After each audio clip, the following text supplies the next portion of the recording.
Welcome back to the Occult Rejects. Today we're getting into the strange, intimidating, and often misunderstood world of grimoires. Those old books of spirits, seals, prayers, planetary timings, divine names, conjurations, talismans, and ritual instructions that have shaped Western magic for centuries. For a lot of people, grimoires look impossible from the outside. They can feel locked behind dead languages, old manuscripts, Christian prayers, angelic names, demonic hierarchies, strange diagrams, and rules that seem deliberately confusing. But our guest today has written a book that tries to open that door without stripping the mystery out of it. We're joined today by Dee Norman, author of The Seeker's Guide to Grimoire Magic, Unlocking Secrets from Old Texts. Dee has studied magic in the Western mystery tradition for over 30 years, and she is also the author of Burn a Black Candle, an Italian-American grimoire, which that sounds extremely interesting to me, where she explored Italian-American folk magic, household practice, ancestral work, saints, protection, and practical spellcraft. Her new work turns toward the old grimoire tradition and asks how modern practitioners can read these texts, understand their symbols, and approach them with respect instead of fear or fantasy. So today we're going to talk about what grimoires really are, what people get wrong about them, how old magical books were used, how Christian language became part of ceremonial magic, what seals and talismans actually do, and whether these books are just historical artifacts or still living ritual technologies. But before we introduce Dee, I will introduce the other co-host, the other reject joining me today. We got Zeralath Eternal. What is going on, sir? Thank you very much for making it. Thank you, Nick. How's it going?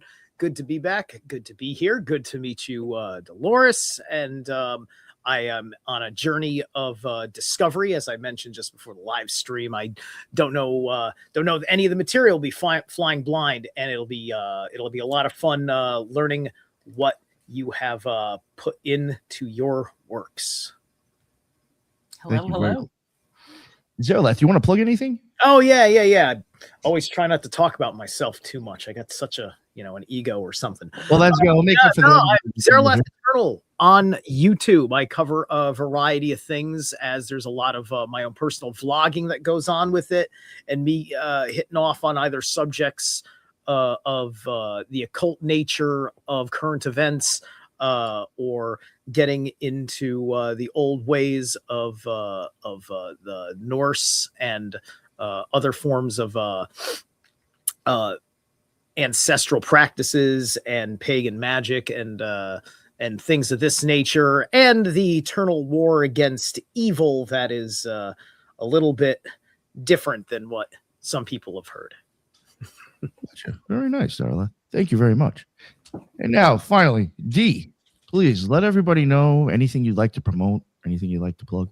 Tell people about. Of course, the book, The Seeker's Guide to Grimoire Magic, because that's brand new.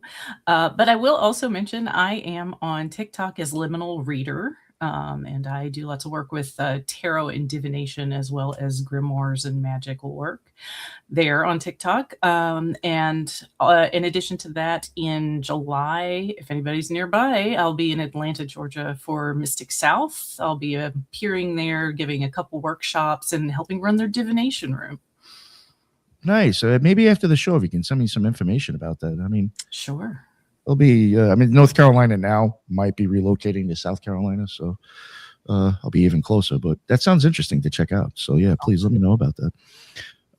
Thank you very much for coming on, Dee.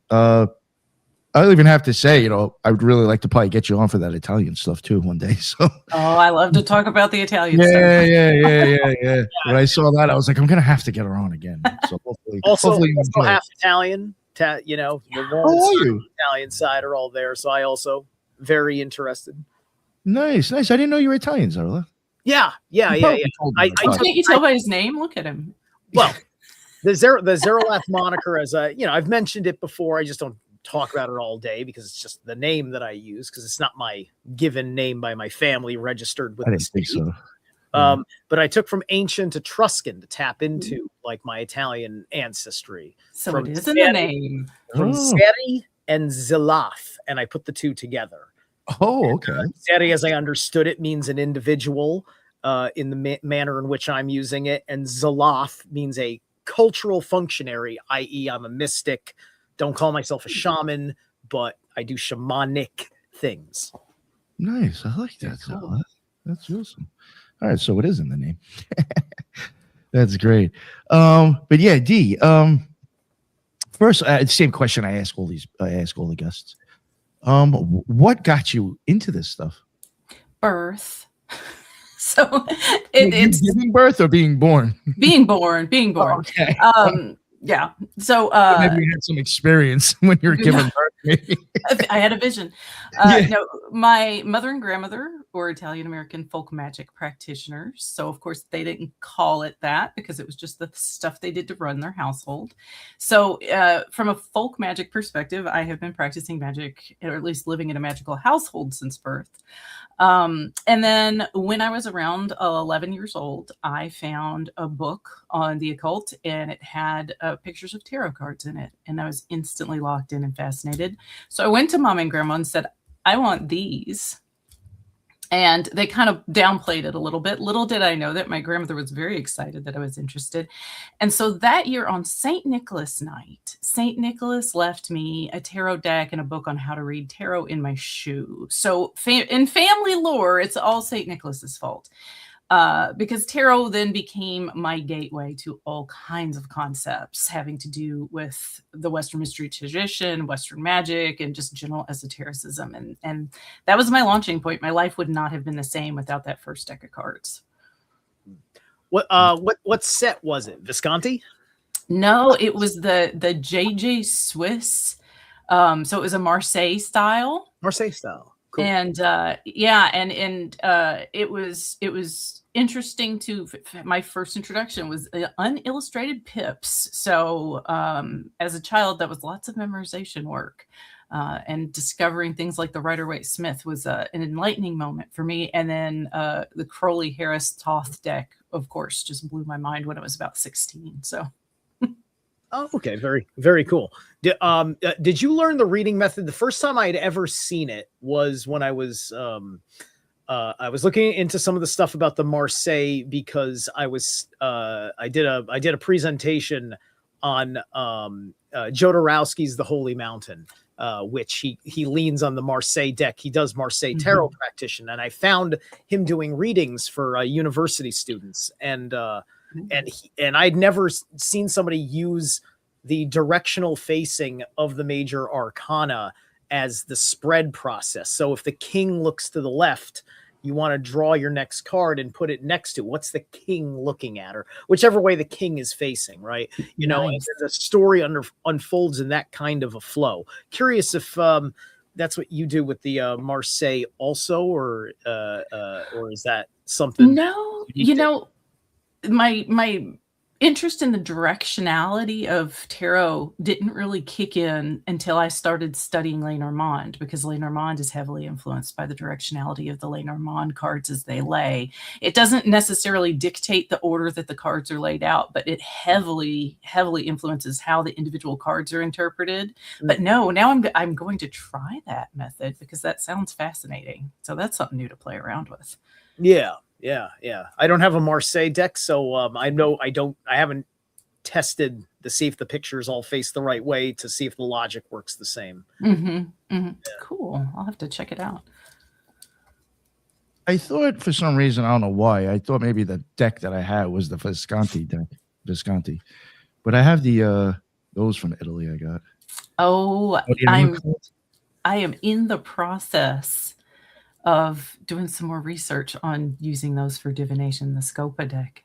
Nice. Yeah, I think I was in Venice, or neither was Venice or oh man, I think it was Venice where I grabbed them. Yeah. No, or Ravello. No, sorry, it was in Ravello. Oh. Yeah. I saw them. It was in like a little tchotchke shop, and I was like, oh, I gotta grab those. Yeah.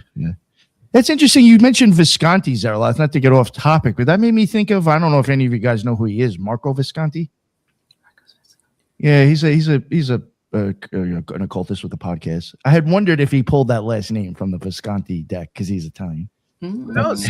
Yeah. As we were talking about the Italian heritage, and Dee was saying she was doing some Italian magic or whatever, I just threw Visconti out there as my throw in guess. It is a gorgeous deck. Yeah, I have yeah, a couple copies of it. I have far too many decks, but nice. yeah, I don't use the Visconti one as much. I know there's a reason, because there's always something that ends up precluding me from using a deck, but I can't remember for that one exactly what it is. Did tarot lead you into grimoires? Maybe it led me into everything. What it did is actually it led me into the Golden Dawn. And then the Golden Dawn led me, of course, into all the members of the Golden Dawn, which led me into Waite, which led me into Waite's writing about grimoire. So some of the earliest exposures I had to learning about grimoire, for good or ill, was through Arthur Edward Waite's writing about them. Not bad. You know what? I could be wrong, and I don't know the most about Golden Dawn. But thinking about it now, I have gone through some Israel Rigardi stuff, and I don't think I've ever really heard him mention much about grimoires. Yeah, I don't think in Rigardi stuff, I don't think I've read much mention. Most of the stuff I've read about his is all interested in explicating the Golden Dawn and their formal body of work. And it is safe to say that even Waite had kind of looked at most grimoire stuff askance. And of course, MacGregor Mathers also his translation of the Key of Solomon and stuff like that, and how he edited it. His translation of the Sacred Book of Abramelin the Mage also was kind of influential on me. So it's the Golden Dawn's fault. Abramelin the Mage was an influence on your grimoires. Yeah, I don't know. I don't know, and whatever. If you don't want to admit it, that's fine with me. Do you actually practice? I mean, all right. So have you ever tried the Abramelin?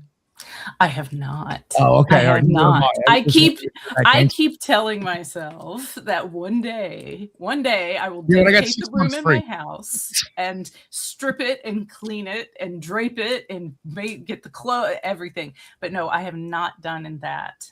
One thing that I have been tempted to do is that part of the instructions, at least in some varieties of the manuscripts, say that you hand copy your own copy of the book. And I am heavily interested in doing that. And that's what tempts me over and over again. I'm like, that would be great to have to do because I'm doing this magical working.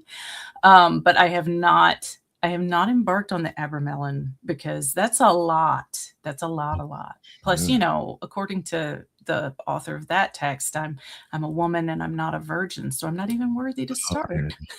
Just kidding. Yeah. Just kidding. Wow. Yeah. That's it. That is a rituals for sure to undertake. So that's interesting to write it down. That's really interesting. I would just think mentally doing that.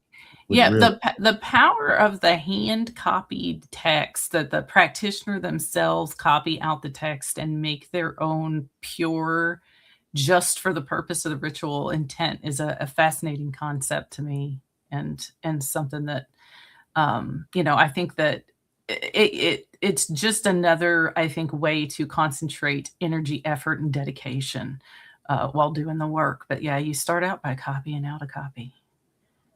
I like that. I like that a lot. Did you ever see the movie A Dark Song? Oh my God, it's one of my favorite movies. I know a lot of people. Well, it's iffy. It seems like half the people don't like it, half the people do. I actually thought it was an amazing show, amazing movie, and I loved the ending. I thought that was did too. Yeah, I was just like, that's what magic is kind of about, really. I thought that was serious. You just wanted to forgive. I was like, whew. Which movie? A Dark Song. Yeah, Dark Song. A Dark Song. Oh, I didn't catch on that. Abramelin. Yeah, it was based on the Abramelin. It's to me, I went in with because it was based on the Abramelin, my expectations were super, super low when I went in. I was like, I'm probably going to hate this.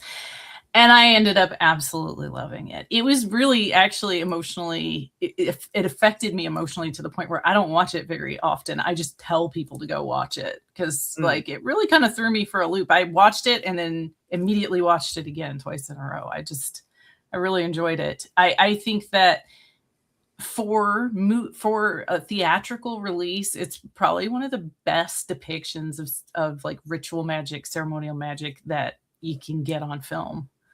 Yeah, no, I would agree with that. I thought it was really good. And even I think like the one part, I'm not going to get into it, and I'm not going to describe it. The one part that I don't think is in the ritual, the guy even mentions, well, I wasn't in the ritual. So, Yeah. so like, you'll even know like what's real and what's not. But for the most part, from what I know, there was a lot of stuff that was in that movie that was kind of spot on to what you'd be doing. Yeah. I was impressed. really think it was a great depiction of that. And the mood hits perfectly, I think, too. Yeah. So if people are interested, because it has to do with the grimoire, Abramelin, the Abramelin ritual, definitely go check out A Dark Soul. So, I just want for people who are listening, what does the word grimoire even mean to you, or what is a grimoire? What a good question. Yeah. So, when we come to defining words, which I always end up preaching to people that it's important that you define the words that you're using, especially when you're doing things like spiritual work or magical work. We always end up in a case where there are general definitions and specific definitions of a term. So generally, a grimoire is a book of magic. The notebook that you scribble ideas down in or keep your magical records in can be considered a grimoire. Any book that gets published on magic, any manuscript, could be considered a grimoire generally. But specifically, and especially when academics speak of the term, and a lot of times esotericists, when they speak of the term, they're talking about a book that has a systematic method for purification, ritual work in order to prepare yourself to summon, conjure, deal with in some way and a hierarchy of entities, whether that's planetary spirits, angels, demons, what have you. So it is, when we talk about it in the specific sense, it is a book that helps to get you in contact with those intelligences through a ritual framework and a series of practices that prepares you for that contact. Thank you. That was an awesome way to explain it. You mentioned manuscript, and I'm kind of glad you brought that up. For people, from my experience, people listening, if you are interested in looking up grimoires, sometimes typing in manuscripts will help you find other ones too. What's the difference? Why is some? I mean, I guess grimoires can be called manuscripts, but like, what's the difference between that? Is there, or is it just the labeling? In this modern world, we say book and we say manuscript, and a lot of time we mean the same thing, and that's great. But when you're talking about the history of texts, manuscripts, it comes from the Latin word mano, hand, so handwritten, and a book is something that is printed. So either of them could be bound in what we consider a book form, but a manuscript is handwritten. And so in the older books or the older texts that are available to us are manuscripts. They're handwritten, which means that we don't have the niceties of modern publishing. They're not standard from text to text to text. There are text manuscript families that contain similar content but have great variation within them because the hand copying process introduced variations, errors. The copyists themselves had opinions about what should be included or excluded in the text. Sometimes a particular magical text is bound with additional texts that are either magical or not magical, depending on who owned the manuscript at the time and how it was bound. So you get this great amount of variations in manuscripts, which can be very helpful when you're trying to understand the content of a text. Because if one manuscript doesn't make sense, or is it partial, or seems to be missing something, you can look at other manuscripts in that manuscript family, and you can compare and contrast and find more information. So yeah, so a grimoire could be a book or a manuscript. Just depends on the format of the content.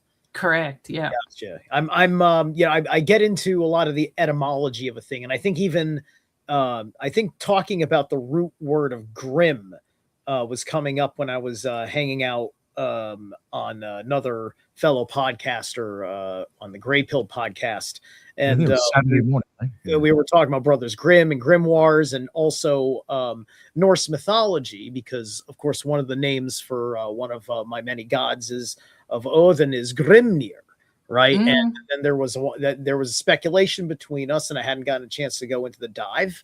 Maybe you have with your extensive work on grimoires about the etymology of the word grimoire. Yeah, so make a word for the definition.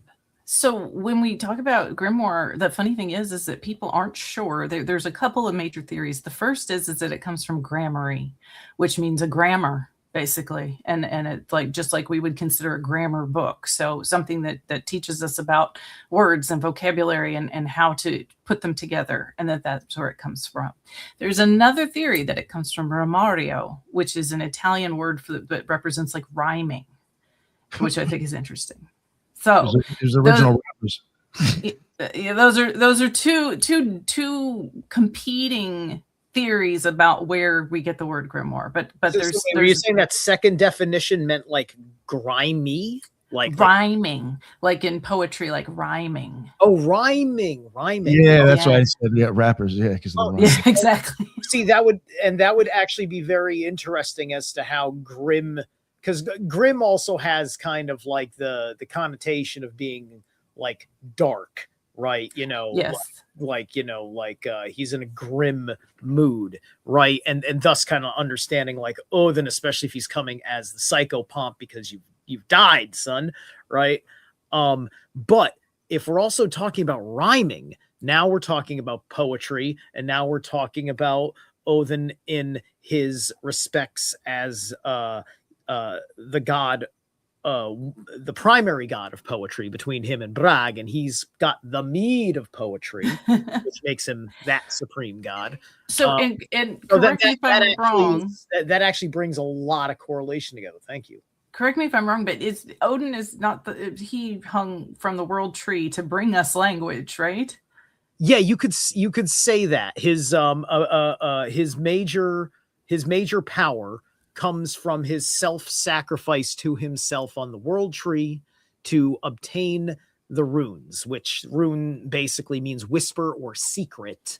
Okay. And that's what it is. He wanted occult knowledge, and so he died upon the world to learn this knowledge, and it revealed the depth through language to him, and he was able to take up the runes as he was dying. All right. Yes.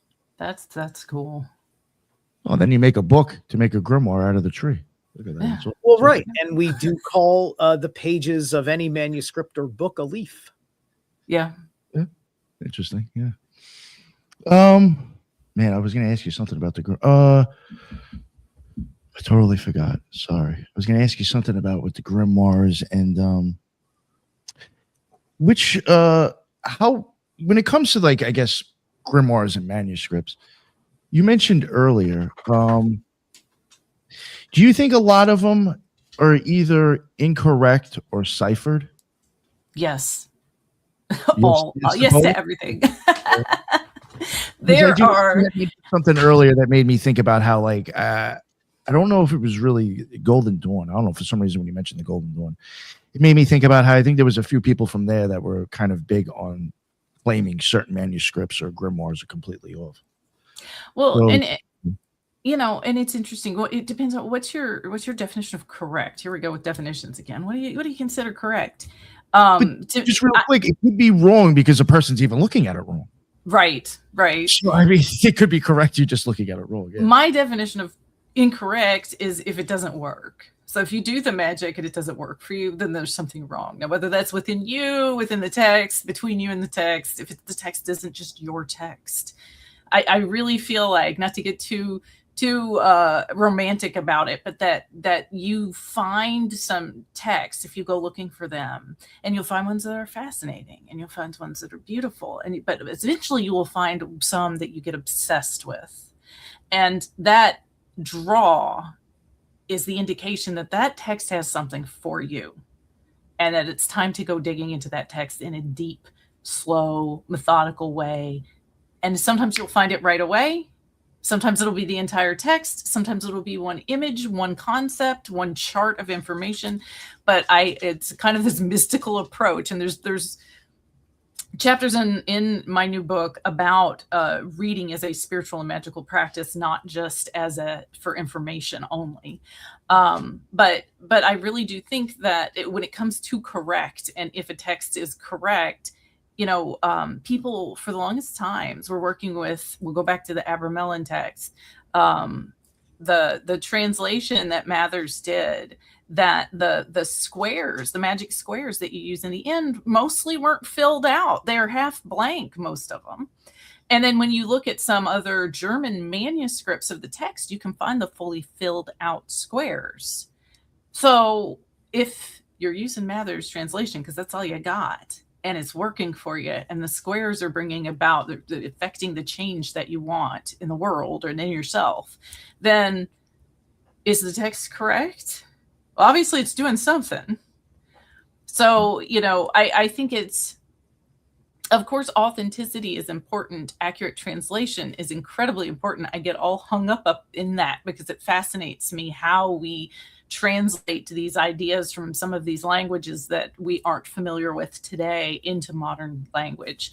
But also, I very much I come from a time when the internet wasn't there and there weren't all these digital manuscript archives. And so to get a hold of any translation of a grimoire was an event for me when I was younger.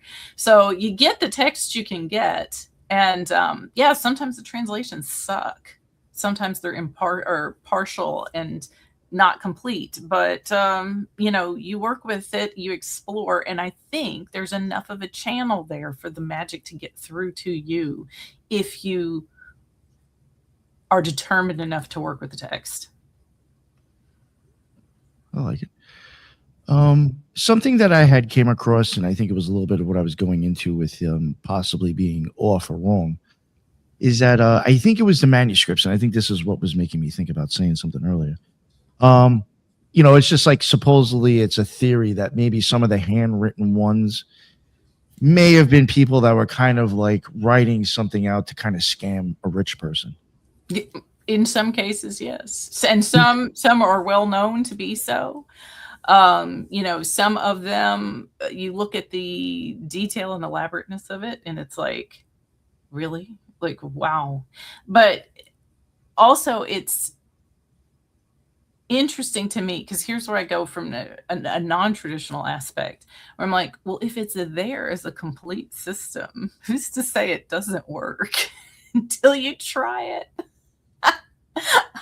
It's funny. We'll try it and see if it works anyway. Yeah, like that whole idea of, I tell people, they're like, well, how do I know it's going to work? You won't know it works until you do the work. And then if it works, that's exciting. And if it doesn't work, you can try to figure out why, or maybe it's not for you and you move on to something else.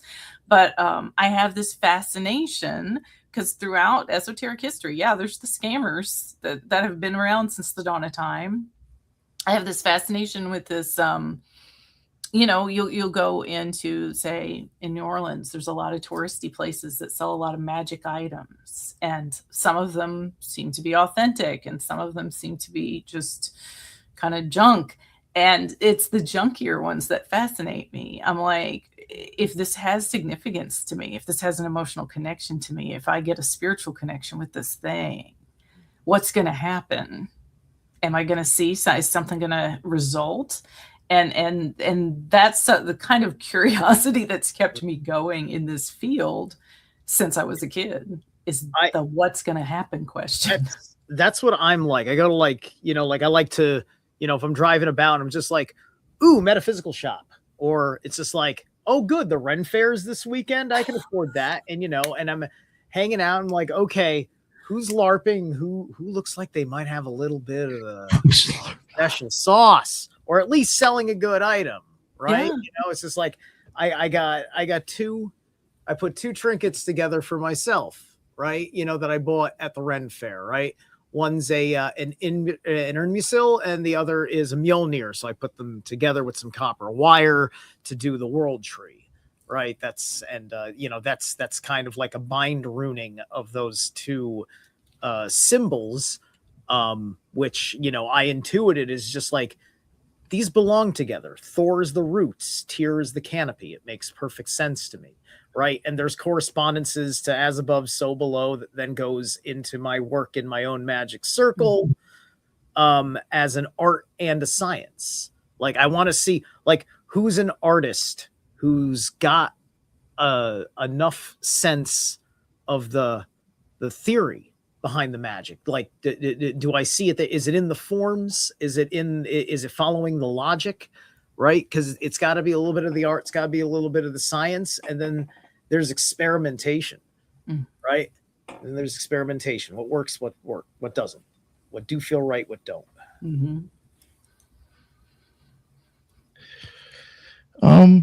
When it came to, I guess, grimoires or manuscripts, what were some of the first ones you came across that I guess piqued your interest? The Key of Solomon was the first one, and is also the first one that I accidentally did a magical act with unintentionally. But that wasn't until much later.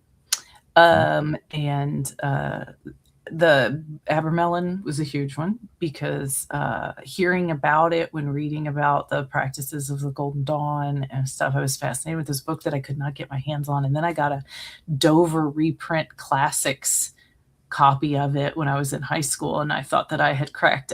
Was mainlining the secrets of the universe, as Rust Cole says in True Detective. I thought that I had really found something. So those were two: the Lesser Key, the Goetia. And then as I got into my 20s, fascination with the Ars Notoria because of some of the graphical designs. I was going to bring that up. Ars Notoria is wild.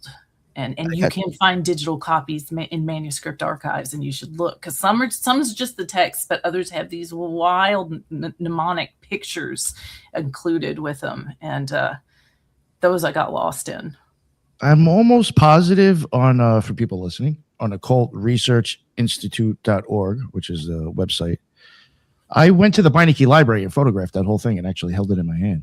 Oh. And I do think it's up. I'm pretty sure I put all those pictures up on the site. You can actually. I was going to offer it if you want. If I have them, I'm pretty sure I have them saved in a drive somewhere.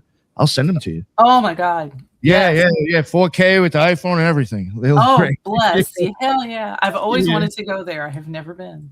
Yeah. Went there and actually took that out. And another book. For some reason, I was actually trying to look. I was looking through my old episodes. I can't remember this guy's name in somebody else's book. I went there and saw a couple of them, but yeah. Ars Notoria was definitely an interesting one.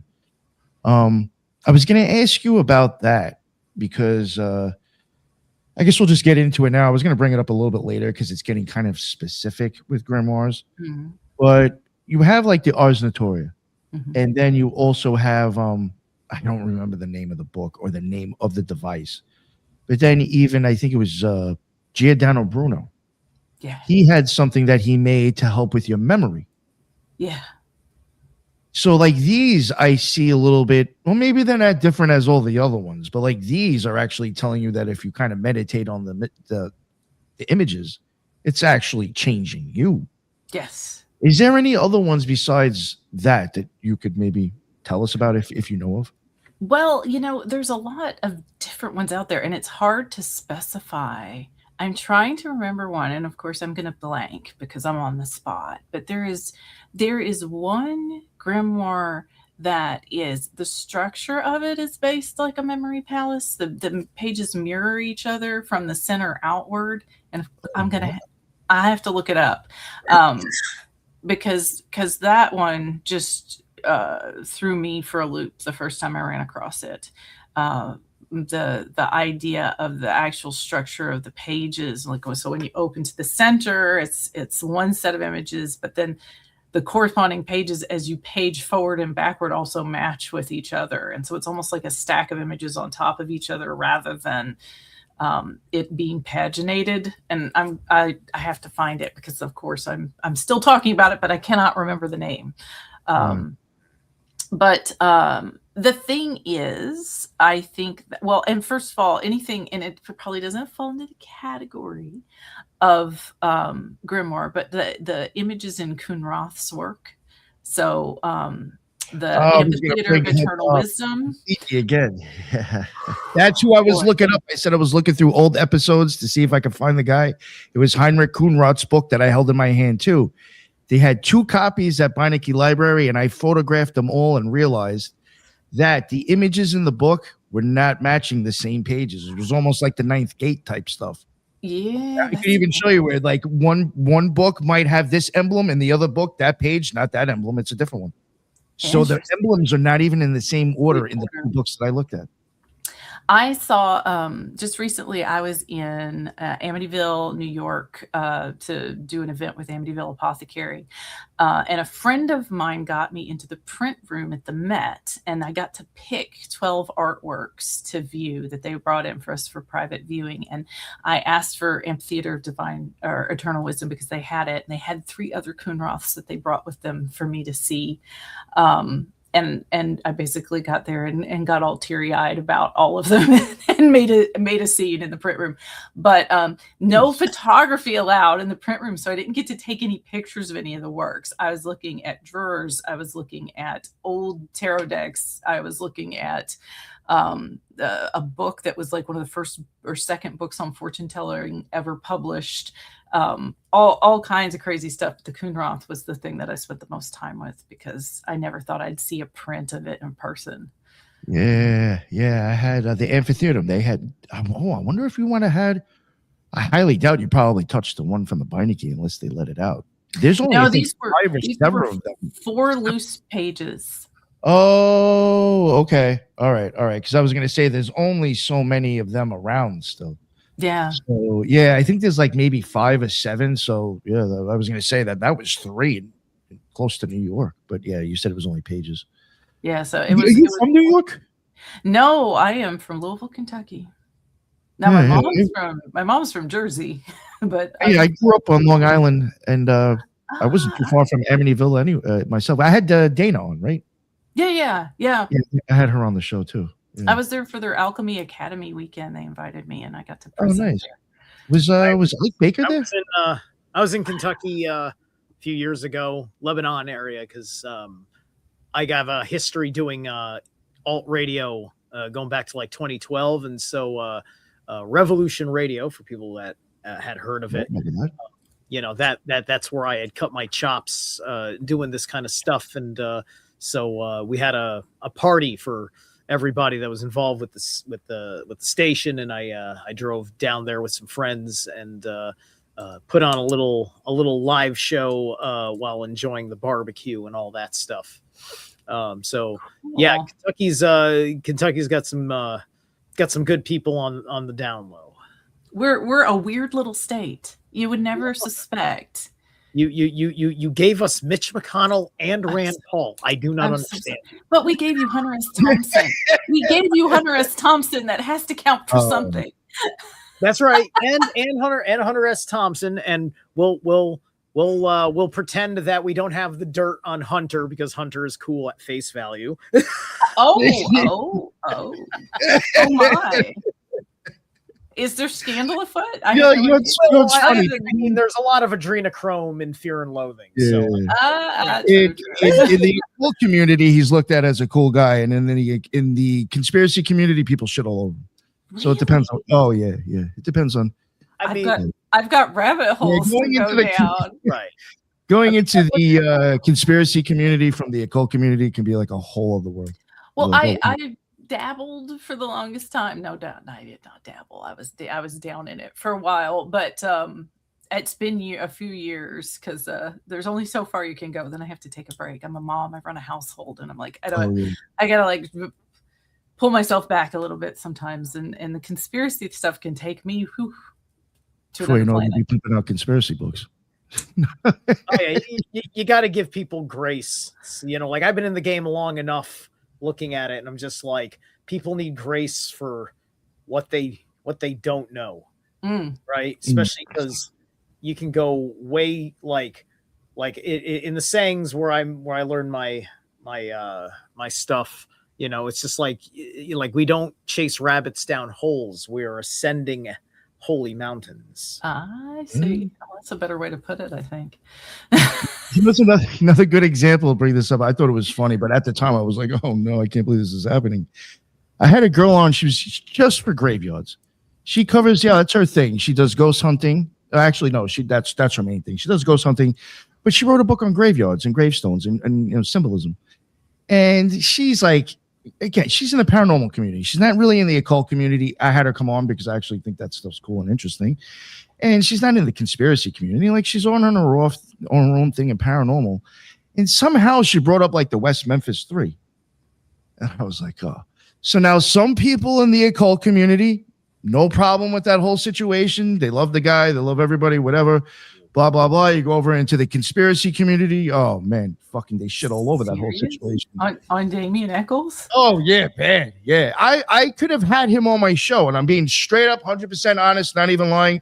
I'm scared to because I'm sure I'm going to get shit the fuck all over. And people, I'll probably lose a decent amount of my listeners. My shocked face. Are you enjoying my shocked face? Dead ass. Yeah. But he, because I have somebody who's actually, I'm going to admit it, I have somebody who's actually personal friends with the dude. He would have came on my show, but he says he's not talking about magic anymore anyway. So I was like, but I was like, you know what? Too controversial. Controversy because of the kind of magic he's in now, or because of the specter of what people wanted to believe of the controversy? No, I didn't. I think, according to what somebody told me, that he doesn't practice anymore and he just does martial arts. I don't know if that's true. But still, so like there was somebody on the show who was like a total conspiracy theorist and just started like hammering this chick, and going in like, well, did you know this? Did you know this? Did you know this? And I'm like, Jesus Christ. Eventually I was like, dude, she's just here for gravestones, man. Like, with the power politics. I know it's always the process, Church JJ. I get it. It's always them and it's always West Memphis 3. I understand. It's always one of those two. It always boils down to that. I get it. Yeah, I was just like, yo, the girl's just here for gravestones. Like, shut up.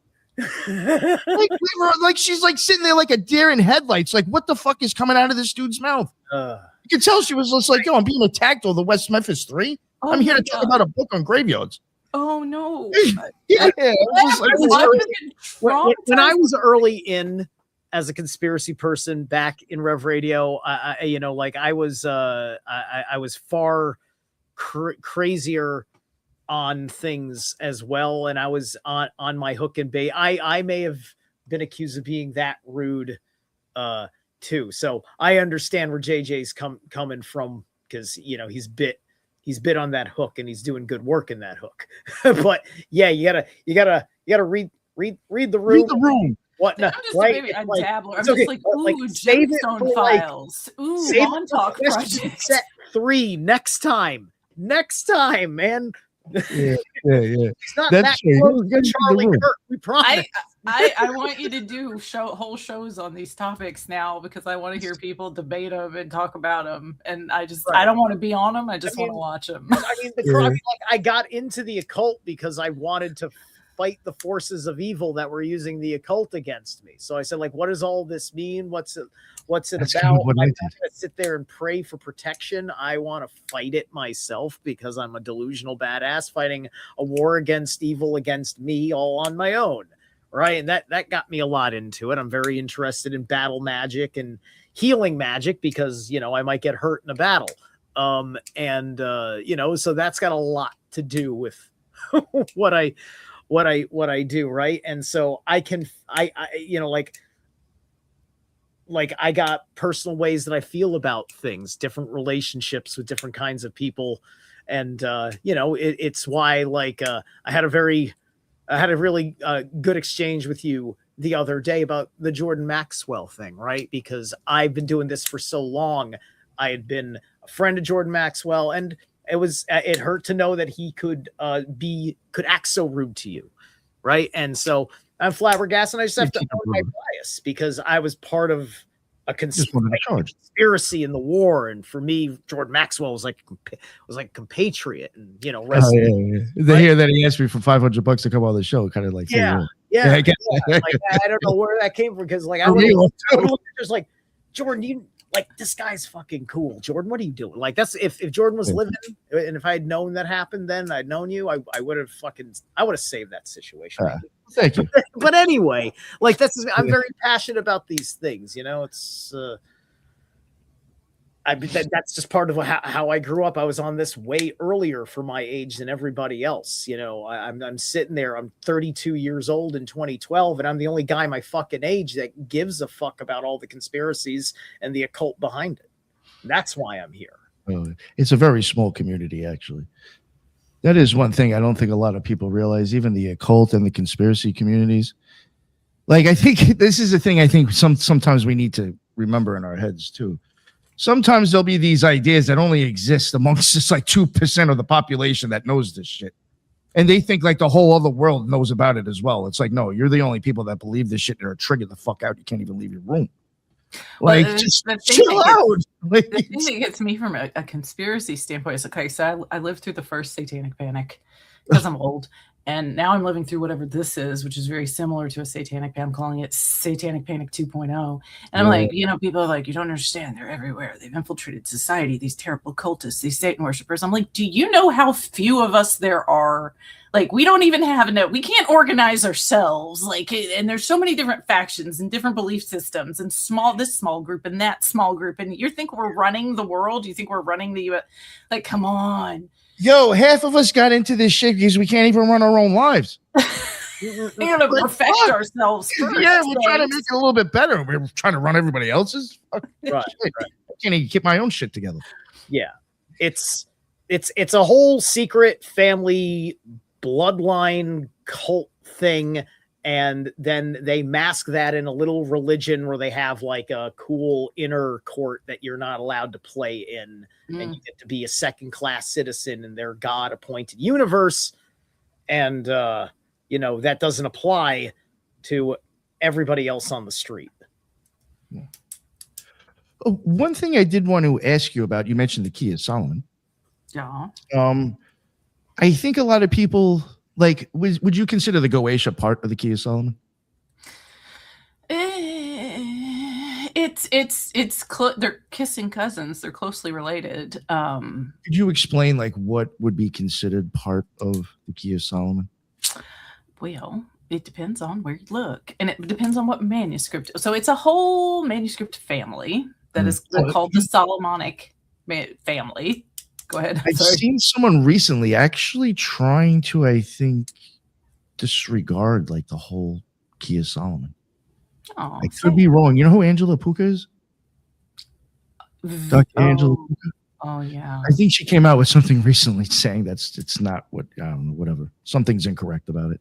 I'll just say I have thoughts about that. But anyway, so there's, let's see, I get it straight.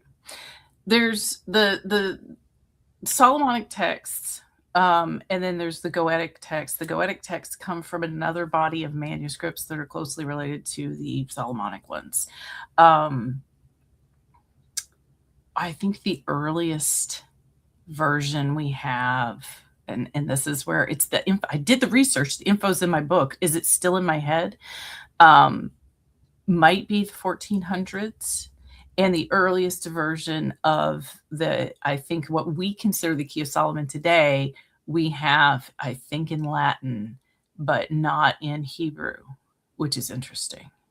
So, you know, there's only so much in the historical documents that we could trace it back to, and then it kind of disappears. And so earlier texts, were they destroyed or did they never exist? Because we have this great tradition in the esoteric world of attributing works and making them earlier and by more important people. So of course it wasn't written by Solomon himself, but this attribution has been put there because all esotericists appreciate lineages and traditions that stretch back. So even back in what we consider the early days of copying these texts were attributed to earlier authors and different earlier sources. And it's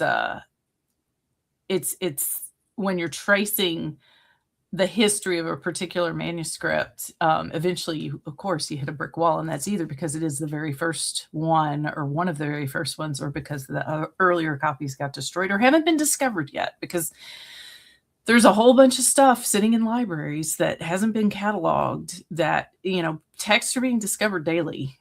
Well, I don't know daily, but often enough for me to say something ridiculous like that. So when it comes to the Goetia, it is one of 5 books usually that travel together, none of which are what we consider the Key of Solomon, even though the Goetia is called the Lesser Key. And so it is considered a separate work.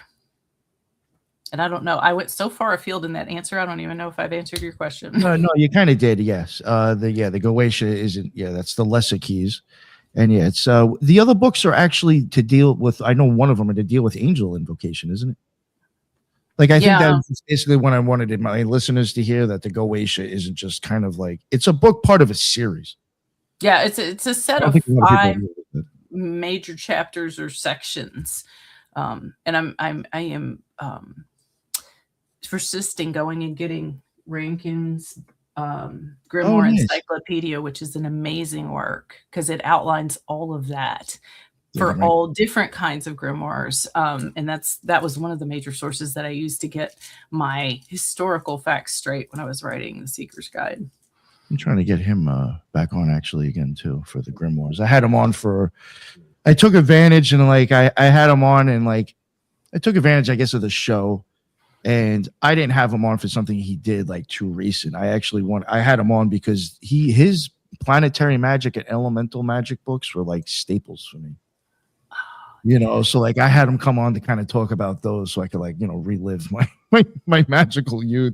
So, I'm pretty sure he would have rather have talked about his newest stuff, but I was like, nah, we're going to talk about this. I remember these books. Talk about my formative stuff, please. Yeah. But he does have some really good work. One thing I just wanted to add in, and I just think it's maybe like a thought or an idea that I've wondered about other areas of the world. I think you might have mentioned something before, maybe referring to like the person who said they wrote the book, maybe didn't write it. It might have been someone else. That, or being attributed to other people, that I feel like was huge in the Middle East with grimoires. Yes. Like, you even had that guy, I forgot his name. He was considered a prince. And they're like, I think it's even known, like, this isn't the real person who wrote this. There's a couple of people I covered from Islam, were Islamic alchemists or whatever, that a lot of them, they really do question if that character lived and if it's just kind of a pen name. And they're like, if you also think back then, if you say it was a prince, oh, you're going to think this is even more important. I better read this. This isn't some bum putting out a book. Yeah, it is just an instant authenticity or instant history that can be attached to a text. And it isn't just the grimoires. The alchemical texts get attributed to all kinds of people. There's many texts that get attributed, for example, to Maria Prophetessa, also called Mary the Jewess, and famous early alchemist, and she supposedly invented the Bain Marie and stuff like that. And there's plenty of texts attributed to her. And like, we don't even know if she's a historical figure, but you don't even know she really existed. Yeah, I think it had that one person with Zosimos or something. Or I might be saying or confusing the name. There's like somebody who I think studied under her that supposedly really talks about a lot of what she did, and that's where you get it from, right? Yeah. So and when I've gone through phases thinking about that, because when I was younger, I believed it all. It was like Solomon sat down at his little Solomonic writing desk with his little Solomonic pen, with a Solomonic ring on his finger, and he wrote this down because God gave it to him. I'm like, I'm ready. This is awesome. Tell me. Ready to receive Batman. it. I got my bat pen and my Batmobile. Yes. My got a candle going. You get the whole. But you get older and you learn more of the history, and you go, oh. Yeah, he wasn't doing that in like the 1400s because he was gone by then, and stuff like that, and the logic kicks in, and I was deeply disappointed, embarrassingly, but I was young when I was introduced to this stuff, and it was kind of disillusioning to go, oh wait, this is lies. They're lied. If they lied about who wrote it, what else did they lie about? And but as I get older, I have very much decided to engage with and love what I call the esoteric history. more so, like the mythologized history of what has gone on. That's a good way to say it, mythologize history of that stuff. Because it's beautiful in a lot of cases, and it tells the story, and though it may not give us the factual, documented, academic, historical version, it shows us throughout history what other occultists and esotericists valued, because the mythologizing bends towards what was valued at the time. So that has become fascinating for me. So I'm all about that mythologized history, and because you get it with the tarot. Tarot has a mythologized history. Lenormand has a mythologized history. All of it does, and I think that engaging with that can be a symbolic work or practice, even though there's that irrational side of your brain that goes, well, this isn't what's in the documented text that we find, we can't back this up. That's different. If you're in a classroom, that's what you need to know. But if you are engaging with this stuff magically, that mythologized history can help. It's like there's a lot of things that there's a part of me that's like an Ayn Randian, and Ayn Rand is a good example of somebody who it's just like there's a mythology about Ayn Rand's work, and there's a lot of propaganda that tells you what it is, and then you have it's very different than the discussion with somebody who actually read the book and understood it and can disagree with it versus somebody who made a bunch of assumptions based on the Reader's Digest notes and so on and so forth. Because I've looked at plenty of people in the eye that I could tell they didn't read the book. I mean, it's a big, thick, largely worded psychological book, right? For like Atlas Shrugged or something, right? And so it gives you an impression of like some sort of like, oh, she advocates this great totalitarian capitalist police state or something. And it's literally like, it's practically anarchy by a completely different definition when you're paying attention to the subtext of it. And then you can argue about whether that's just trying to trick you or not. And then this kind of creates like this mythology about like what Ayn Rand represents and what people that espouse her like outright, because I don't outright espouse. She has a place in a larger scheme of things in my head and the way the world works. Right. That is really interesting. That mythology may have been looking at all this stuff like almost like a shadow publisher, right? Kind of creating a uniformity for the body of work that would be its genre. I was, I mean, D doesn't know, but I've mentioned it on the show before that I did 2 years in federal prison. Oh, wow. A long time ago. Yeah. And that book, Atlas Shrugged, was kind of big in there. And like you said, it was almost like the author had some mythology to like themselves that made that book even more interesting for people to check out. And I will say, I never read it. I built a mythology to demonize it more so, because she was a very cold, like she's a highly left-brained person.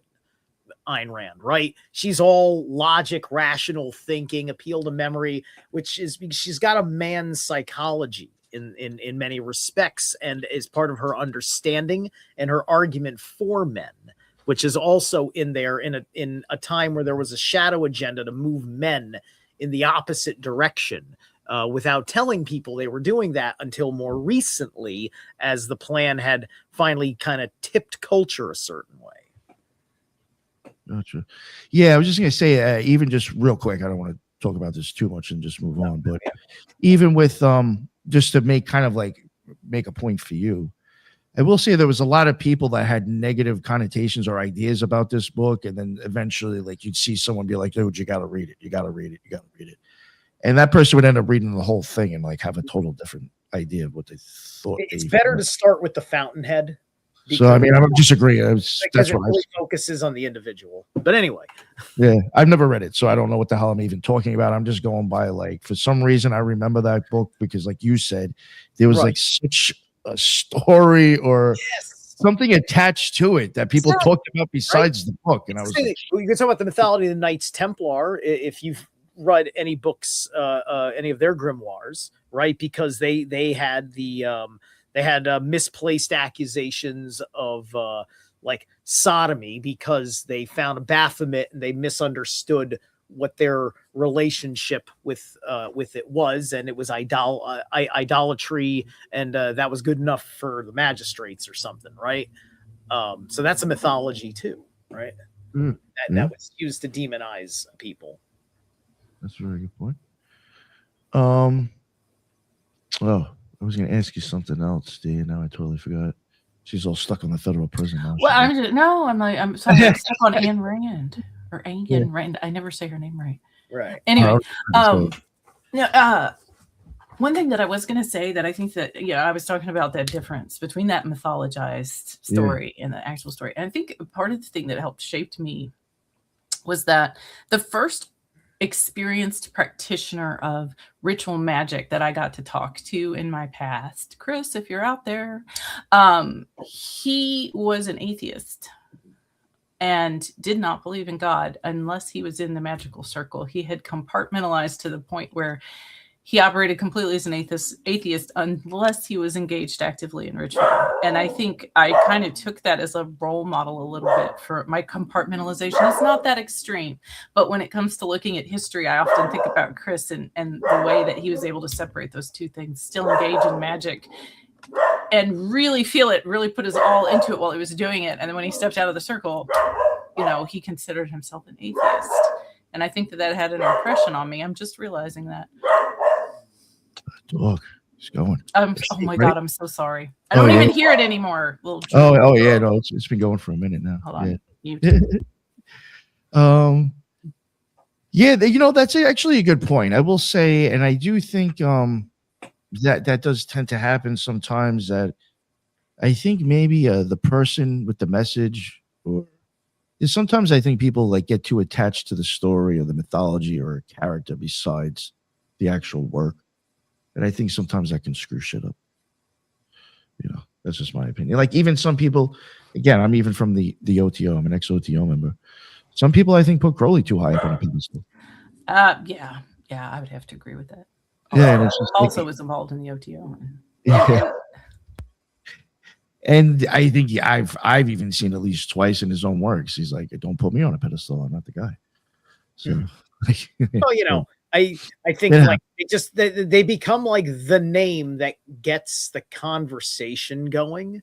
And, so I don't think it's a big problem to mention Aleister Crowley a whole bunch, but that's mostly just as a reference point because, his lasting impact, his referenceability to everybody on a general level, right? There's all sorts of people, not just Thelemites that'll understand a Crowley reference. So,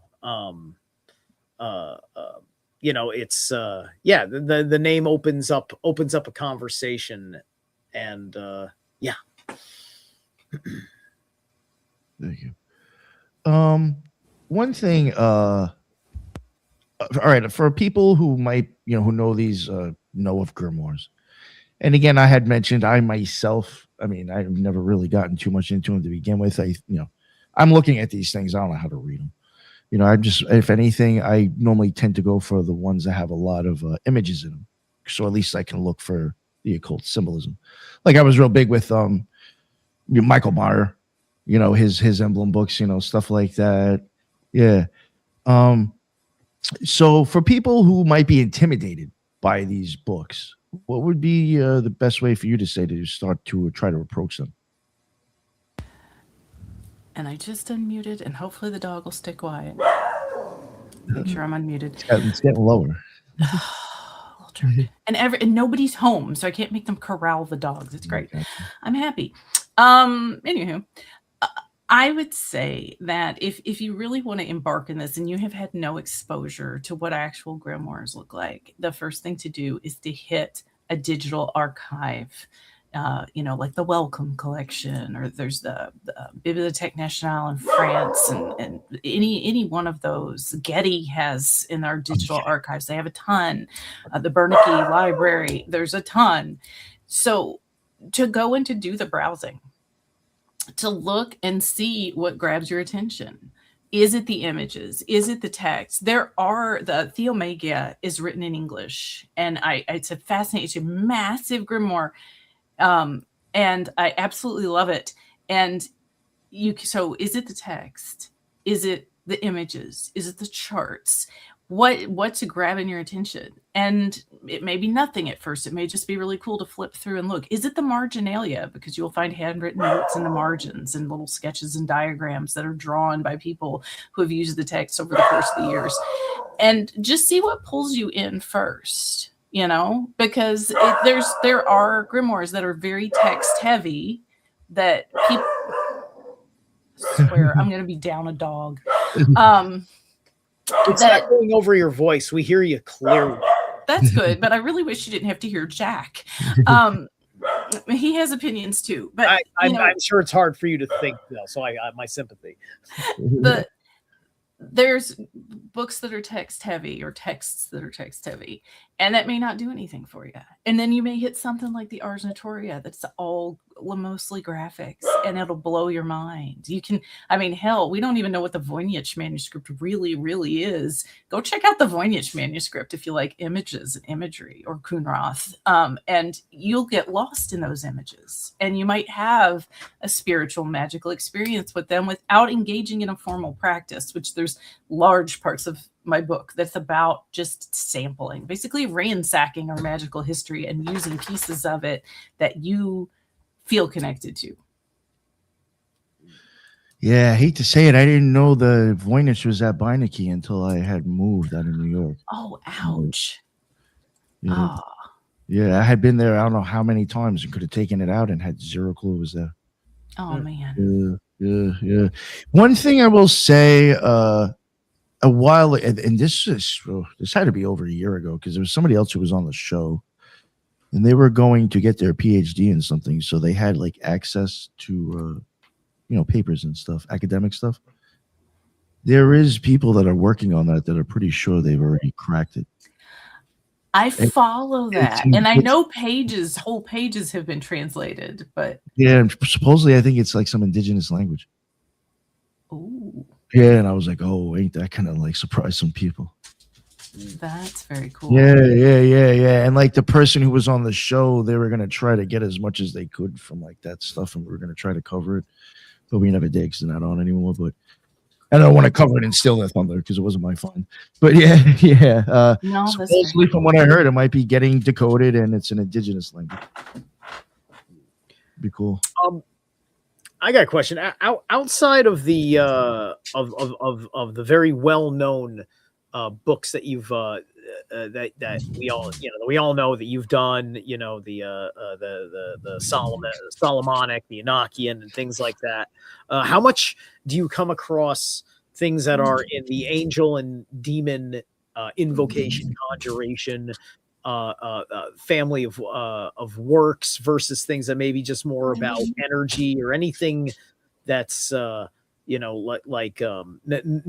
so much playing around with let me tap into these various spirits. Well, that's very interesting because historically there's a large number of grimoires that, and I guess academically we would define grimoires that were definitely tapping into hierarchical powers like angels and demons or planetary spirits or stuff like that. However, there's a subset of magical texts that may not be necessarily called grimoires, that were more books of secrets that have all kinds of just hit and miss formulas and recipes for accomplishing specific tasks, whether that's healing, whether that's finding a thief, whether that's protecting someone who's traveling, all of those things. And the two of them got blended. So the true grimoire, the Grimorium Verum, that has this history. It's got a really kind of shady history. It's a very dark book. But, there's a part that's like a grimoire, but then there are chapters that's like, here's a chapter on making a magic mirror. And, you Anael, you call upon an angelic force to do it, but you're not necessarily locked into that grimoire framework. It's more of, here's a list of recipes, here's a list of things. You'll find that in the Long Lost Friend too. Because what I appreciate as a pagan looking into the value of these grimoires with my various issues with the Christian thing and not Christian people, obviously, and that goes for everybody in their religious respectives. It's like, okay, I'm going to spend a lot of time understanding why it's about this angel until I find out what it is and find out what is not offensive to my soul to put in that angel's place, right? Because over time you look at things, it's just like, all these correlations to Gabriel. Well, as a pagan with the trumpet blowing, that's Heimdall, perhaps, right? And so I may find a reason to replace Gabriel with Heimdall if I feel like Gabriel is got the right qualities in this spell to accomplish the same thing. It's kind of like, I don't want to cook with sugar, I want to cook with honey. Well, that's as my grandmother would say, now you're cooking with gas, because there's whole chapters in my book. I realized, I had this realization while I was writing the book, that some people don't realize that that's okay. And so there's instructions on how to analyze something, look at it, understand it, get to the symbolism behind it, and then alter it so that you're comfortable with it. Because magic is not easy. Magic is hard. We remove obstacles to success. Yes. That's the whole point. And so when you can't work with a symbol you're uncomfortable with, if you have bad associations with Christian iconography, don't use a spell that uses Christian iconography. If you can't find something that accomplishes what you want other than a spell with Christian iconography or symbolism, then by God, study it, research it, replace. Yep. So that you're comfortable using it. And there's a big chunk of my book is about that. Mm-hmm. I agree. Yeah. I mean, it's like what 777, Yeah. Those correspondences are there for a reason. Use them. Nice. Yeah, that's really good. I like that, Zarla, that you brought that up, because there is correlations or just, sometimes I think that, it's just my opinion. Some of these gods might be like just that area's way of explaining the same archetype as another, group of people. So I do think some of them kind of equate anyway. Or some of them are ripped off from other people and changed their names. And I will say too that while you're doing all that, use caution and check in and see how the energies feel. Address the energy that you're addressing in the spell and go, I want to do this, and give me a sign, give me a response, give me a feeling, communicate with me, do some divination on it, confirm these exchanges that you're going to make, but by all means make them, and then make them with confidence and use them, because I think it's a shame when people feel that there's that barrier, that either barrier of belief or symbolism that's disallowing them from using a technique that they like. Something I did want to ask you, and Zarla, since you brought up Christian, we'll go with that as well. But when it comes to grimoires and manuscripts, obviously, you'll find ones that are associated with Kabbalah, so you could say that's Judaism. But from your experience, have you found ones or come across ones that are like more of Islamic or Christian as well? Gosh, yeah. So one of the old granddaddy grimoire, the Picatrix, it comes from the Islamic world, and is amazing text. And there's various translations. There's several good translations out there. And of course, there's many books that, and some of the Kabbalistic text, or what on surface is called is Christian Kabbalah as opposed to Jewish Kabbalah. So there's that, and then there's just texts that are straight out, that you'll find imagery that includes like you'll have the tetragrammaton, but you'll have the sheen in the center to mean Yeshua, to Jesus, the spirit, the heart, and that uses Christian symbolism too. So they're out there, and it's funny because I talk about, I think in the book, and I've talked about it in a couple other times when I'm talking to people on podcasts, when I left the nest and was talking to people outside of my family about my magical interests, when I entered the pagan scene in my hometown. And I would talk about grimoires, and that was back in the early 90s, and I would get one of two reaction from people, well, three. One reaction I would get from people is, those are too dark and dangerous. The other reaction I would get is, those are too Christian. Why are you interested in them? And the third I would get is, well, you're a girl, so what do you know? So those were the three responses I would get. It was very disheartening. All three of those were disheartening. Wait, and back in the day, that was the 90s, you said, right? Yeah, that was the dark ages. Okay, yeah, that was the back. We were still hitching our horses to wagons to get to the pagan festivals, but there was a lot of weird. But what really confused me were those two opposing, this is too dark and spooky, or this is way too Christian. And I'm like, well, can we make up our mind on what it's too? Is it too dangerous, or is it too Jesus-y? Like, come on. Right. Well, I mean, like, I've matured to a point where it's dark and it's Christian because it's Christian, because Christian is darker than we actually realize because people don't read their Bible. Right. But back in the 90s, people that thought they read their Bible would make that false assumption. Under their false assumption of the Bible, they didn't really read.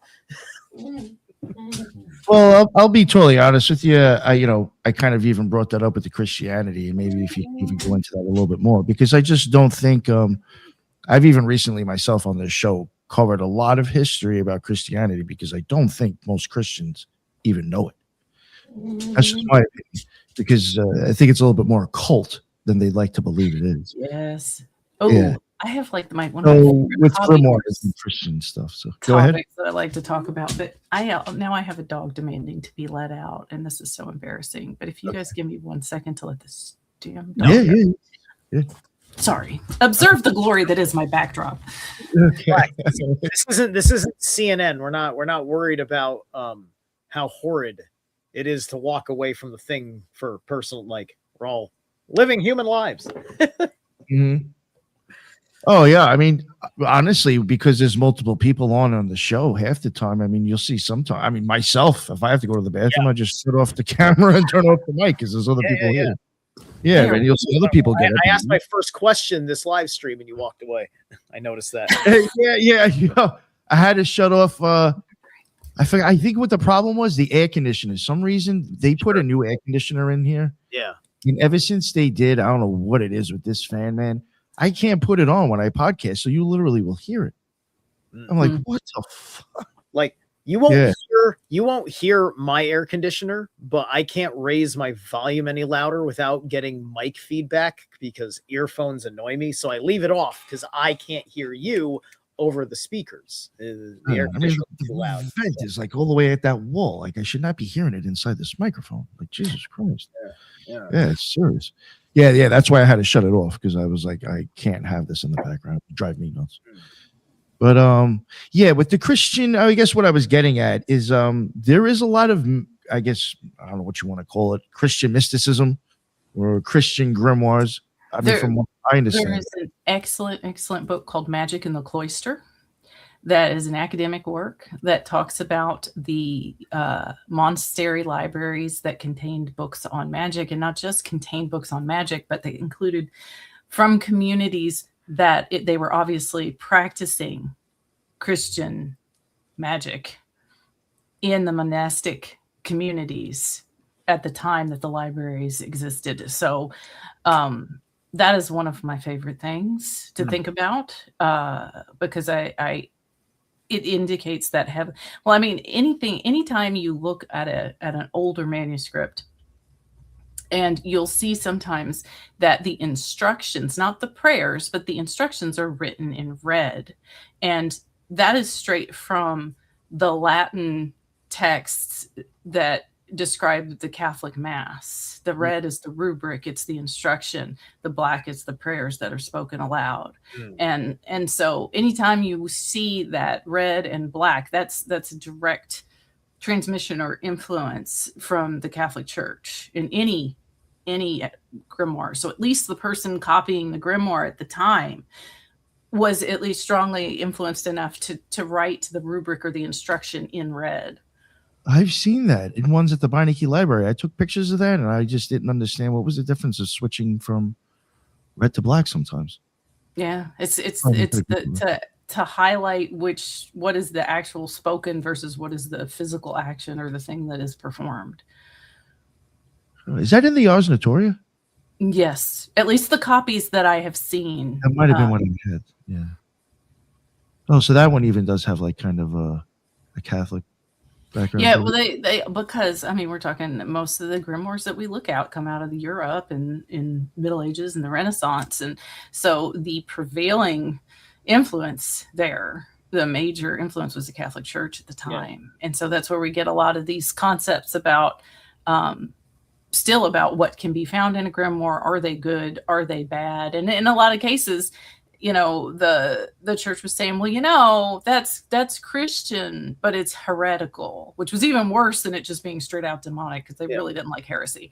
It was the Gaulish region of Rome that was most on board with the early church. So a lot of religious fanaticism came out of the Frenchmen. Getting involved with it, and that eventually leads to Charlemagne in those respects. I actually had a thought about the books I've been cooking with for a second here. What do you think happened with writing in the West in the 19th century? Right, because at some point, I get probably before World War One, most especially, like like the depth of the standard books that you were learning, all sorts of sciences and anthropological information, which would get into they'd be talking about like the culture of the savage races, which is basically talking about paganism from a Christian or atheist point of view, right? But all of it was incredibly there was a depth, there was a seeing of the mystery, there was still a relationship to alchemy being discussed, and then all of that almost gets completely cut off, because that's where I go back, I rediscover, and I realize, wait a minute, we can refoundationalize science as we know it today if we read all this stuff. And many English translations of great grimoires come out originally in the 1800s. So I think that there's a combination of the influence of the Industrial Revolution, where suddenly we had this modern world, and there are a lot of population migrations that were happening at the time. Like, for example, the clearing out of southern Italy into New York and New Jersey,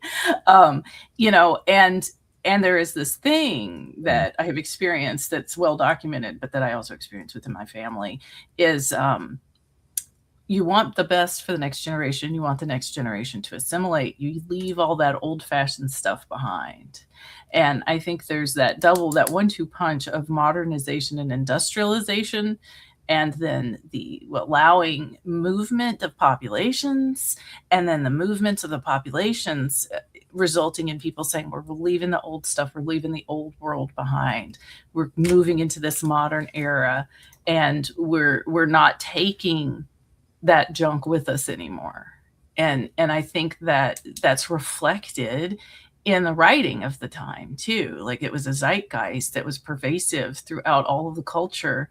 And I think that when things are on the upswing, interest in mysticisms and esotericism and occultism fades. And then when troubled times, suddenly everyone gets real religious, real spiritual, real interested in magic.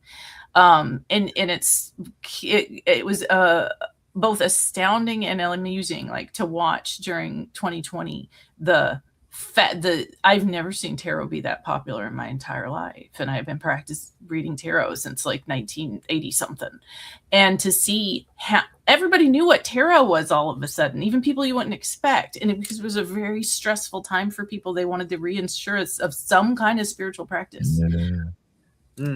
I think that a lot of times. Oh, go ahead. No, I like that point. Yeah. A lot of times in the 19th century, you're looking at things being on the upswing between wars in a lot of cases. And as much as you can ever be between wars. But I think that has a lot to do with it. That brings that about this optimism, this like brave new world. We're gonna, have this utopia, and we don't have to rely on these old technologies, these old methods, because we've modernized, we've industrialized. And I really do think that was a large portion of it. Right. And but we still have these things, and tarot has never lost its potency, its relevance in the face of all of this. In fact, it's probably increased it 100-fold, because just the tarot is a guide tool. The tarot is you. Oh yeah. Strong agree. One thing I was even going to say, you mentioned Zareleth, you were talking about like how like even writing was like such more in depth, and just there's more to it. Even during like the Renaissance times, if you look at people, alchemists, or some of the people that you could easily say they were occultists or whatever, if you wanted to put them in today's day and age, you could easily see them as being a witch or a ceremonial magician in some sense. But like a lot of their stuff, like even Pico della Miranda, he he entertained Kabbalah, and like didn't really, unless I'm wrong, I don't think he really had any problems brought against him because of that. You also have like Athanasius. Oh wait, who am I thinking of? He was a Jesuit priest. Athanasius Kircher, maybe. I could be getting that screwed up with somebody else. No, or maybe Marsilio Ficino. Maybe that's who it was. He was a Jesuit priest, and I mean, he was bringing like occult ideas into the church, and there wasn't like they weren't really kicking back too much then. And if you watch carefully, though, you see this very delicate dance that is done to bring these ideas in and not ruffle feathers, or at least given out where it can be deemed acceptable without rocking the boat too much.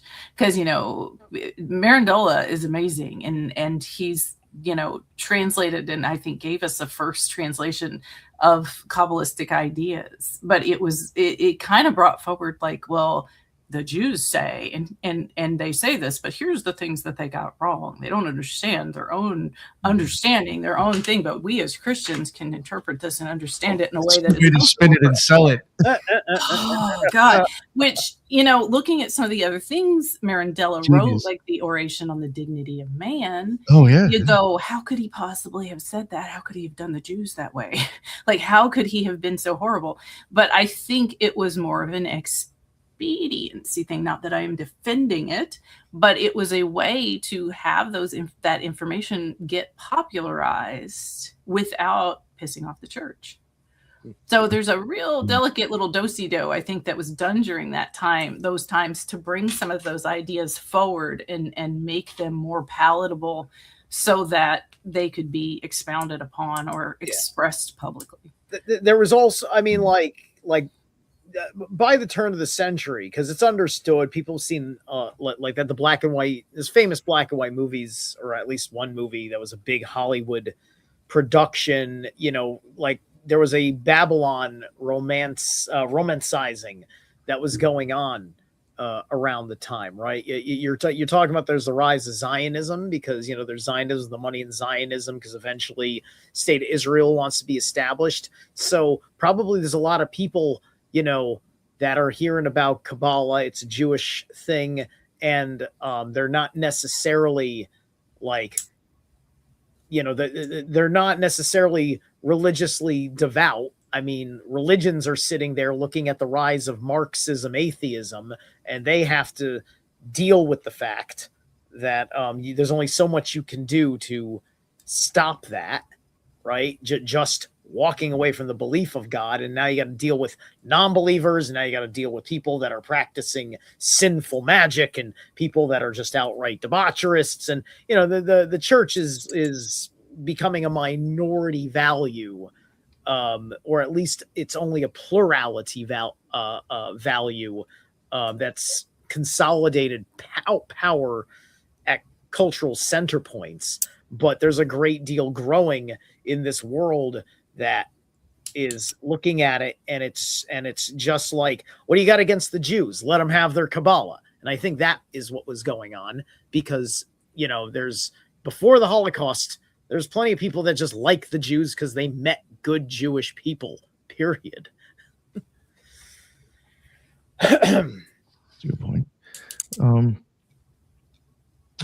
We're almost an hour. Well, we are pretty much an hour and a half in. I don't want to keep you too much longer, but I do want to try to get like maybe one or two more questions in about your book. Do you see? I already kind of asked you this earlier. Do you see talismans as objects that affect the outer world, or objects that affect the practitioner, or both? Yes, all the things. I definitely deeply believe, just my general personal view of how magic works is that it is a two-way conversation that affects the outer world and the inner world simultaneously. And that if you're not willing to change on the inner world, then you're not going to see much success in the outer world. Like, it may have temporary success outer world. You may have a flash in the pan thing or two that works, but until you are really open to this idea that the change happens within and without. I know Lon Milo DuQuette's famous quote, "It's all in your head. You just don't know how big your head is." Was something that both made me laugh and made me go, yeah, that I think that's right, because I think that you have to allow that interchange to happen. If you expect the macroverse to conform to your will, you have to release your stranglehold on the microverse so that can happen. That's something that brings up something that I was going to say before. You just mentioned Lon Milo and about it's all in your head. Please don't tell me the conspiracy theorists are after him too. No. It's just an idea that I'll take that line and go maybe a little bit further with it, but just in my opinion, I think Lon Milo would also probably knows that himself, or just doesn't talk about it. When I was talking about people in the past, you even saw these people, these occultists or whatever, these alchemists, because we were talking about how in-depth stuff would be. You would even see them drawing eyeballs, brains, nervous systems, parts of the body. And I do think it's just part of my theory, and I do talk about it on the show sometimes. Sometimes I do think some of this stuff is actually pointing at possibly your brain or your eyeball. So when you do hear that slogan, it's all in your head. No, how did Lon really mean that when he said that? I would not argue. That far, just doesn't talk about it. There's reasons why, and my partner is also a practicing magician, and our library is huge. It's in the other room, and there's reason why there's books on anatomy and other medical topics in that library. And it's because I think that, there are key significant areas of the body, particularly in the head, but in other parts of the body as well, that hold esoteric energy and secrets, and that they're real physical locations in the body. I would strongly agree. Yeah, even like the nervous system, I think certain parts of the nervous system I've seen in art, they're like, that kind of looks like your lymphatic nerves. And I mean, like the nervous system is probably the most, important in that respect. It's always nervous system is always a big part of things. Like I take a lot of lessons from Thomas Sheridan, and so him talking about the relationship of your nervous system, which also gets into the parasympathetic nervous system, is that because your bones are kind of like the wand, and then your nervous system is kind of like is what's delivering the energy through the wand. As the telecommunication system to the God force in the brain, right? And let us not forget, Israel Riccardi was a chiropractor. Oh, look at that! There you go. And I've even wondered, not to take this down a rabbit hole now, but even with you even mentioned messages, kind of with the nervous system. I sometimes have wondered if certain angels or their stories is actually them being part of a nervous system, just sending information. If they're sending a message, they're messengers. They're always messengers. Mm-hmm. You know, or these gods that go up from above to below. I've wondered, like, is that on the vagus nerve from like your throat to you know? I never know. I'm just, well, yeah, like that's that's Mercury and all that stuff. Yeah, I'd say that's there, right? And yeah, and with that we get into the entire practice of Kundalini, which is not Western magic, but which is powerful, fascinating in that idea of that transmission from the above to the below within your own physical body and up the spinal column, and the significance of the spine and the I'm told in certain Christian grimoires it can be assessed that they're talking about a system in God's design of the human body that is an equivalency to a Kundalini and to a chakra system understood in a particular language that it was being scoped out. I don't remember. It's something I caught in one of those bazillion of YouTube videos out there trying to be smarty pants about everything.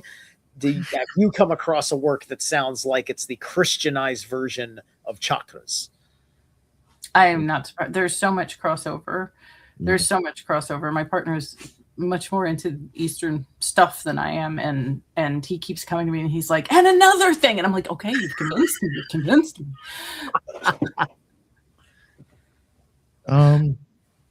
I guess I'll give you for your last question. For people who get this book, what is the one thing you hope that they get out of it? I hope that they gain the confidence to explore whatever fascinates and interests them. And throughout my personal history dealing with esoteric stuff, I've had doors slammed in my face. I hope this blows all the doors and the gates wide open so that people can pursue what interests them without feeling like they're not smart enough or not the right color, or not the right sex, or not the right background, or not serious. A lot of times I've convinced myself I wasn't serious enough to pursue grimoire magic, that I was too much of a goofball, stuff like that, to help get rid of some of that head trash so that they can just do what they love and enjoy and explore something new. That's the main goal. You must surrender to cringe in order to be free. Like, embrace your cringiness. It's the first step to power. I am well in touch with my inner goof. You don't have to worry about that. There you go. I've been tamping it down because I just met you guys. Just wait. And one thing I know you mentioned before, and I guess I kind of want to reiterate too. I do think these things are actually very important for people to take a look at. But you were saying before that there is tons of different types. So if people are interested, I mean, there's, again, like I've covered certain people like Robert Flood. These people with kind of like manuscripts. Michael Meyer, Anthony, who was that? Kuhnroth. I even had who was that? She was a saint. And she had these emblems, these visual things. Was it not Saint Teresa? No, I can't. Hildegard. Hildegard. Yeah, I covered her. So like, there's a lot of people with visual stuff that I think is very interesting if you look at their emblems. Again, I can't read this stuff, but I think if you look at the art, you'll see a lot in there. A lot for the physiology and just, I think, reoccurring visions of possibly magical experiences. So yeah, I think that there's just tons of different types of older manuscripts and grimoires that are out there for people to take a look at, and regardless to the body, contacting spirits, angels, demons. That's your thing. So many. So and there's a lot of documents that are covered in the books too, or magical texts. Like I spend chapters talking about a single talisman and how to decode it, because that too is a magical text. Just one written talisman or sigil, that is a magical text. It can be decoded, it can be understood, it can be worked with. But also Himmelbriefs, herb books that list herbs, stones, astrological texts. They're not grimoires per se. I do talk about them in the book because they're rife with magical ideas and concepts that you can take advantage of and use. And so, and Seeker's Guide to Magical Texts, I think they thought sounded a little bit too pedestrian and boring and academic. And so we went with grimoire magic. But there's a lot in there that's not just, and emblem books are in there because, God, I love emblem books so much. And the contribution they have had to our esoteric history and imagery is amazing. Sure. Yeah. That is one thing, even one other thing too, like if people start looking at these grimoires, just my opinion, I think you'll be like, where's the disconnect? Because you're going to be like, yo, these people seem like they're a lot more gangster than, no, I'm putting myself in there. The people that are out now today with anything to give us, you know what I'm saying? It's just like, look at Tycho Brahe. You know what I'm saying? He had an astrologer. He was also making stuff with his herbs. He had this stuff grown in planetary, groupings. It was, the guy was, they're not like that anymore. The Renaissance man, if you don't do them very well, you're kind of a jack of all trades. But if you do them well, you're a Renaissance man, right? Right. That's the idea of it, right? We talk about Da Vinci's art. And then after a while, we sat there and said, we've really not really talked much about how he does his anatomy and his technology. And then he realized, wow, Da Vinci was a cult. Yeah, and it's just like Da Vinci, like Crowley. This is another access point name, right? Yeah, I'll tell you one thing. I didn't know too much of his stuff until not too long ago. Right. When I went to like a museum that had his stuff, I was like, oh, I had no idea he was doing this shit too. But I think a lot of people, even Kepler, people probably don't realize like some of the shit that he was into, regardless. Even pretty much any person.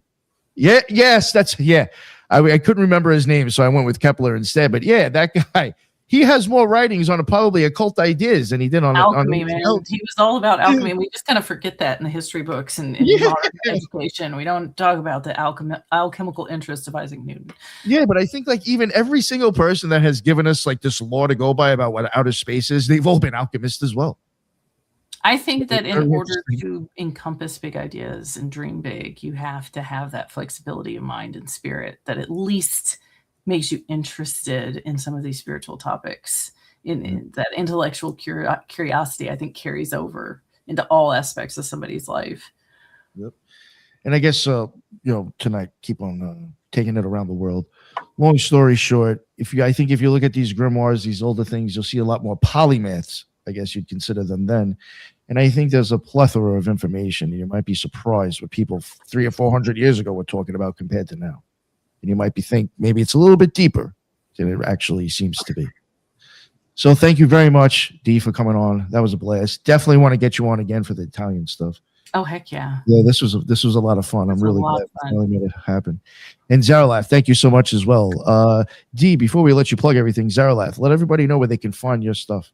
Yes, thank you. I am Zaralath Eternal on YouTube.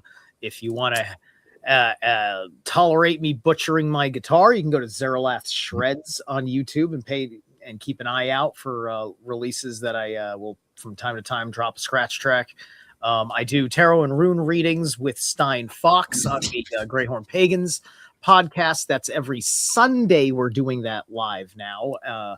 And you can also shoot comments and or Patreon messages or whatever to Stein and set up. So if there's nobody in the live stream, can't make the live stream, there will be a laundry list of readings that I can do as a freebie on the live stream. And those are all the most pertinent places you can reach me. Zaralath369 on X and in Zaralath on Instagram. Those are all good ways of getting a hold of me. And so just be on the lookout. Thank you very much, Zaralath. I appreciate that. And Dee, please let everybody know about the book. Let them know about the Italian book. Let them know about anything you want to. All right. So the newest book is The Seeker's Guide to Grimoire Magic. It's out through Llewellyn. It's available where all fine books are sold. My other two books are Burn a Black Candle, an Italian-American grimoire, and The Golden Grimoire, The Magical Way to Wealth and Abundance. So if you guys can see a theme there with grimoires. But those definitely are more of just the general magic style book. They're not actual grimoires. I am Liminal Reader on TikTok. I am Dee Norman Author on Instagram. And oddly enough, I just started my first podcast and it's called The Quiet Catalog and it's sleep stories. People kept telling me my voice sounded so relaxing. And so these are liminal liminal space explorations and audio soundscapes, because I apparently talk to people until they fall asleep, and they like that. So that's called the Quiet Catalog, and that's available on YouTube and where all fine podcasts can be found. That's awesome. Good for you. It's a little weird thing that I've started to do. I can see that, though. I can see your voice being good for that. Good for you. Oh, thanks. Well, we'll also have to definitely get you on again, like I said, for sure. I'd love to chit chat with you all again. This has been a lot of fun. I probably had like 15 questions I didn't even ask you for this show. So, I mean, even besides the friends that deserve to ask you some cool questions too. Yeah, that's what I was even thinking too. I was like, it'd be great to get more of the rejects on. I think you'd have a blast too, because you get other questions besides my stupid ones. So yeah, it'll be a good time. It'll be a good time for sure. An amazing question, both of you guys. Amazing questions. This has been a blast. Yeah, it definitely was. I definitely had a good time with you. Again, thank you, Dee, and thank you, Zaralath, and thank you everybody in the chat. That's what's up. That's why we go live. I appreciate it. And until the next one, everybody be well. Later.